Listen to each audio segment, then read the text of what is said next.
Այն որ տարբեր ելույթներից, տարբեր իմ գնահատականներից հետո շատ տարօրինակ կերպով տարբեր բաներ են կատարվում, դա ակնհայտ է։ Նախորդ դեպքն էլ մեքենայի այրման փորձի հետ կապված ինձ այդ կասկածանքները տալիս էր, հիմա արդեն այրելը չկա, կոնկրետ մեքենան են ջարդել, երբ պիտի ուրախանանք, որ էլ չեն այրում,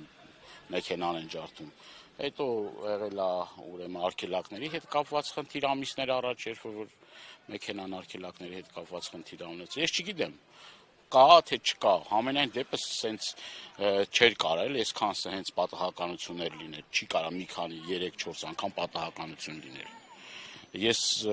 ամենևին չեմ էլ ուզում ինչ-որ համոզված չլինելով գնահատականներ տալ, բայց գոնից եմ կրկնում, քանի որ դեպքերի հաջորդականություն նման կերպով է զարգանում եւ կրկնում եմ, մեղավոր չկա, պատժված մարդիկ չկան, հիմք է տալիս ինձ բազմաթիվ հարցականներ ունենալու։ Իմ մոտ բազմաթիվ հարցականներ կան, ինչուներ կան, պատասխանները չկան։ Ինչու։ Եթե դու ուզենաս ապահովես, կապահովես, կրկնում եմ,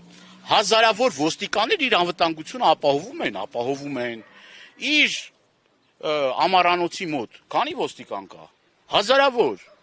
որտեղ գնում է փրկարար, հատուկ ծառայության մարմիններ, ես չգիտեմ, զորք է հետը տանում։ Հիմա ազգային ժողովում քանի ոստիկան կա, իր կառավարական դաշտում ինչքան կա, կառավարության հարակից տարածքում ինչքան ոստիկան կա, ինչքան պարեկային ծառայություն կա։ Այդ մարդկանց սուրբ պարտականությունն է, այս փողոցներում, այս բակերում անվտանգությունը ապահովել, մարդկանց բնականոն կենսագործունեությունը ապահովել,